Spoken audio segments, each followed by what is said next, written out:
Supreme court का बानी PTI की आंख का चेकअप 16 फरवरी से पहले करवाने का हुक्म। रिमार्क्स दिए माहिर अमराज चश्म आंख का मुआयना करेगा और तिब्बी मुआयने के लिए टीम हुकूमत की जानिब से तश्कील दी जाएगी। सुप्रीम कोर्ट ने फैमिली मेंबर की मौजूदगी में मेडिकल करवाने की इफ्तिदा मुस्तरद कर दी। बानी पीटीआई की जेल में हालत और फराहम करदा सहूलियात से मुताल्लिक केस की समाअत। सुप्रीम कोर्ट की बानी पीटीआई की बच्चों से फोन पर बात करवाने की भी हिदायत। चीफ जस्टिस पाकिस्तान ने रिमार्क्स दिए बानी पीटीआई के बच्चों से बात भी 16 फरवरी से पहले करवाई जाए। अटॉर्नी जनरल ने अदालती हिदायत पर अमल दरामद की यकीन दहानी करवा दी।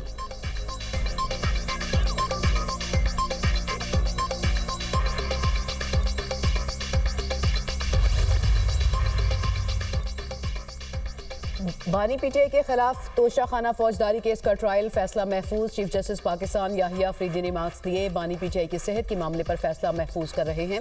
रिपोर्ट में पेश की गई दीगर सिफारिशात को खुद देखेंगे। इस्लामाबाद हाई कोर्ट के फैसले तक मामला ज़ेरे इंतबा रखेंगे। सेहत का मसला सबसे अहम, मामले पर मुदाखलत की जरूरत है। हुकूमत का मौक़िफ़ भी जानना चाहते हैं। हम हुकूमत पर एतमाद कर रहे हैं। आज हुकूमत अच्छे मूड में है। बैरिस्टर सलमान सफदर ने बानी पीटीआई से मुतालिक रिपोर्ट में सिफारिशात पढ़कर सुनाई। बोले बानी ने जेल में हिफाजती इक़दाम और खाने पीने की सहूलियात पर इत्मीनान का इजहार किया। तिब्बी मुआयना किसी फैमिली मेंबर की मौजूदगी में कराया जाए। चीफ जस्टिस ने कहा फ्रंट ऑफ द कोर्ट और जेल सुप्रिटेंडेंट की रिपोर्ट एक जैसी हैं। अदालत में जमा कराई गई रिपोर्ट अब हमारी है। सुप्रीम कोर्ट की फ्रंट ऑफ द कोर्ट की जिम्मेदारी निभाने पर बैरिस्टर सलमान सफदर की तारीफ।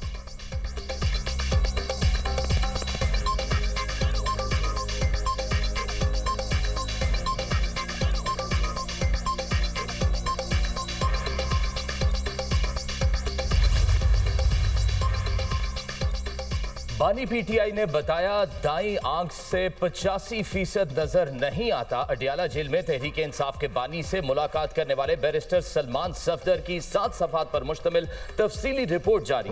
रिपोर्ट के मुताबिक बानी पीटीआई बर वक्त इलाज न मिलने पर परेशान नजर आए। दाईं आंख की बीनाई अचानक मुकम्मल खत्म होने पर इलाज शुरू किया गया।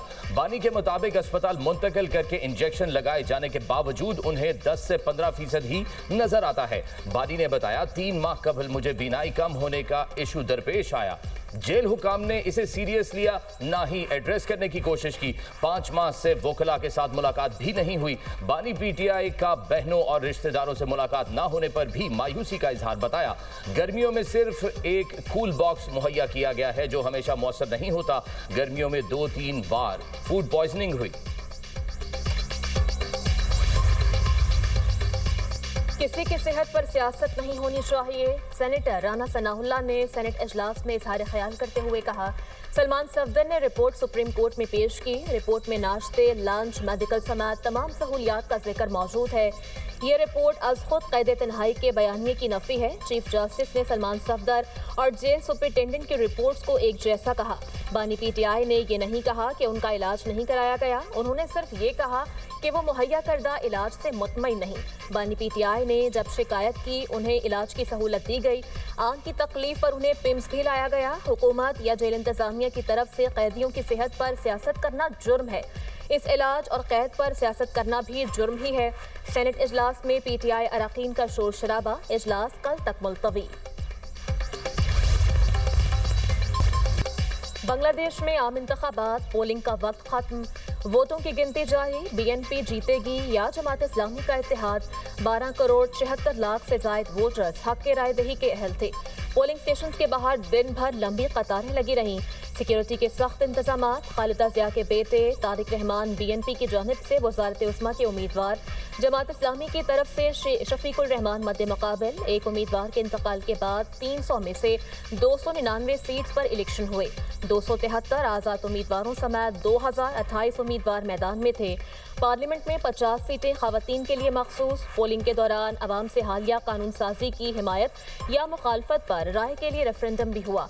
अवामी लीग की रहनुमा शेख हसीना वाजिद का 2024 में तख्ता उल्टा गया। अवामी लीग के उम्मीदवारों पर इलेक्शन लड़ने पर पाबंदी। पाकिस्तानी वक्त के मुताबिक बांग्लादेश में पोलिंग सुबह 6:30 बजे से शाम 3:30 बजे तक जारी रही। बांग्लादेश के आम इंतखाबात में वोट चोरी के इल्जामात। बांग्लादेशी मीडिया के मुताबिक बीएनपी ने जमात इस्लामी के रहनुमाओं और कारकुनान के खिलाफ 127 शिकायत दर्ज करवा दी। बीएनपी ने जमात इस्लामी पर वोट खरीदने, जाली वोट डालने और हिंदू वोटर्स को धमकियां देने के इल्जामात लगाए। दूसरी जानिब जमात इस्लामी की इत्तेहादी नेशनल पार्टी ने भी बीएनपी पर पोलिंग स्टेशन में खौफ व हरास फैलाने का इल्जाम आयद किया। ढाका पुलिस के मुताबिक इंतखाबी ज़ाब्ते अखलाक की खिलाफ वर्जी पर 5 अफराद को गिरफ्तार किया गया।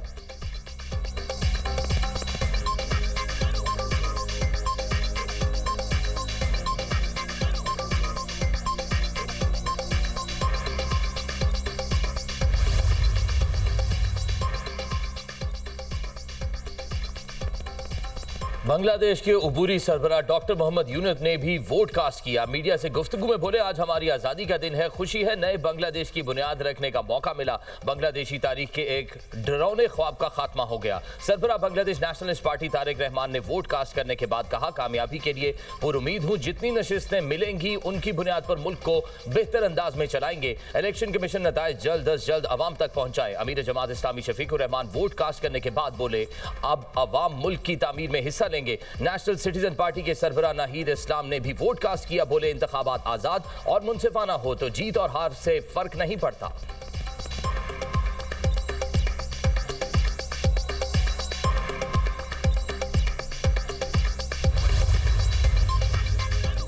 बांग्लादेश के जिला गोपालगंज में पोलिंग स्टेशन पर धमाका, 3 अफराद जख्मी। बांग्लादेशी मीडिया के मुताबिक जिला गोपालगंज में रेशमा इंटरनेशनल स्कूल के पोलिंग स्टेशन पर धमाका खेज मवाद फेंका गया। नामालूम अफराद ने स्कूल के बाहर नहर के पार से कॉकटेल नुमा बम फेंके। बांग्लादेश सिक्योरिटी फोर्स के 2 अहलकार और 14 साला बच्ची जख्मी हुई।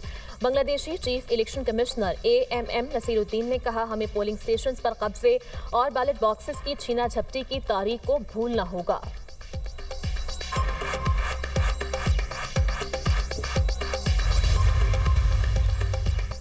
सदर ममलिकत आसिफ अली जरदारी से वज़ीर आज़म शहबाज शरीफ की मुलाकात। मुल्की सियासी और मुआशी सूरत हाल पर तबादला ख्याल। नए सदर आज़ाद कश्मीर के तकर्रुर के हवाले से अमूर भी ज़ेर गौर आए।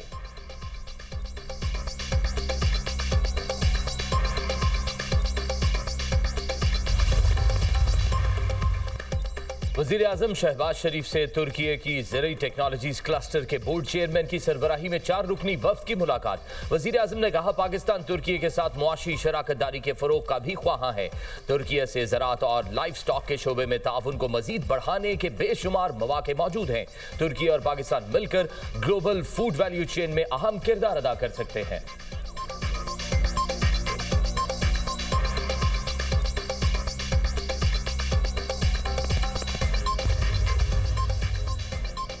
साबिक आर्मी चीफ कमर जावेद बाजवा को अपनी रिहाइशगाह पर गिरने की वजह से चोट आई। ISPR के मुताबिक जनरल रिटायर्ड कमर जावेद बाजवा इस वक्त CMH में जेर इलाज हैं।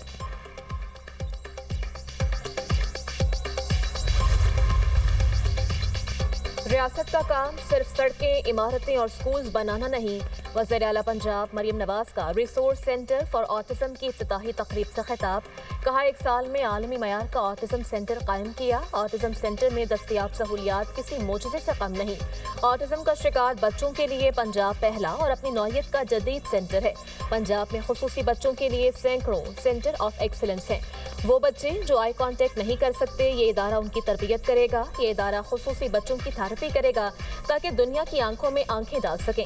वज़ीर आला मरियम नवाज ने जदीद डिजिटल पंजाब पोर्टल का इजरा कर दिया। सीनियर सूबाई वज़ीर मरियम औरंगजेब की मरियम नवाज को पोर्टल से मुतल्लिक ब्रीफिंग।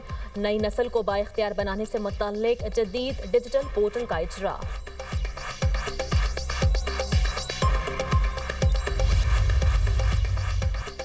फैमिली के सामने बानी PTI का इलाज होगा, हम तब मुतमईन होंगे। किसकी कोताही से बिनाई गई और फिर इंजेक्शन लगाना पड़ा। वज़ीर आला KP सुहेल अफरीदी और दीगर की प्रेस कॉन्फ्रेंस। कहा, हम बार बार कहते हैं ये पहले और आज भी झूठे हैं, हमें इनकी किसी बात पर एतमाद नहीं। महमूद खान अचकज़ई को गलत रिपोर्ट दिखाई गई। सलमान अकरम राजा बोले, बानी PTI को गुज़श्ता 3 माह से आंख की तकलीफ थी, किसी डॉक्टर को जेल में नहीं बुलाया गया, हम हरगिज़ खामोश नहीं बैठेंगे। बानी PTI के साथी डॉक्टर्स को जेल भेजा जाए। जुनेद अकबर ने कहा, हम मजबूत पाकिस्तान और मजबूत इदारे चाहते हैं। जो आइन को नहीं मानता, मैं उसको दहशतगर्द समझता हूँ।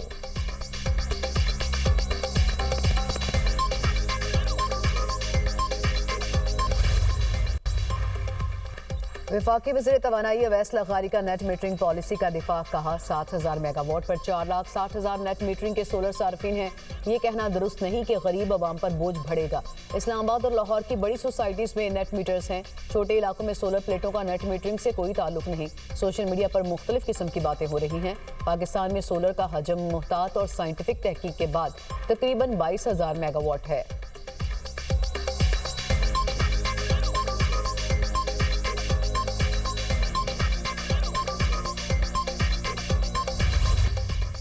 खैबर बाड़ा में पीटीआई और एएनपी कारकुनान के दरमियान तसादुम। बाड़ा में एहतजाज के दौरान दोनों पार्टीज के वर्कर्स के दरमियान झगड़ा, हाथापाई और पथराव। इलाके में कशीदा सूरत हाल, पुलिस और सिक्योरिटी फोर्सेस तलब।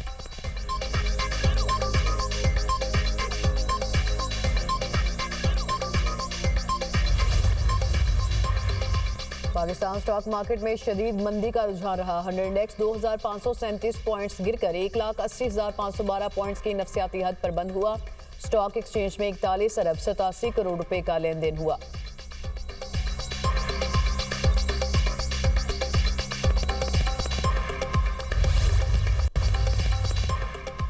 पाकिस्तान का दूसरा मकामी सैटेलाइट EO2 कामयाबी से लॉन्च। स्पार्को ने चीन के यांगजियांग सीशोर सेंटर से सैटेलाइट लॉन्च करके अहम संग मील तय किया।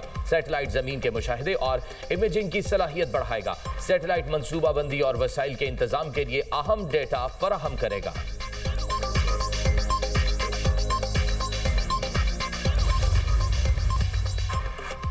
अमेरिका और ईरान दोनों ही जौहरी मुआहदे के हवाले से लचक दिखा रहे हैं। तुर्क वजीर खारजा हकान फिदान ने अपने बयान में कहा, अमेरिका और ईरान दोनों किसी समझौते तक पहुंचने के लिए तैयार नजर आते हैं। मुज़ाकरात का दायरा ईरान के बैलिस्टिक मिसाइल प्रोग्राम तक बढ़ा तो इसका नतीजा एक और जंग के सिवा कुछ नहीं होगा।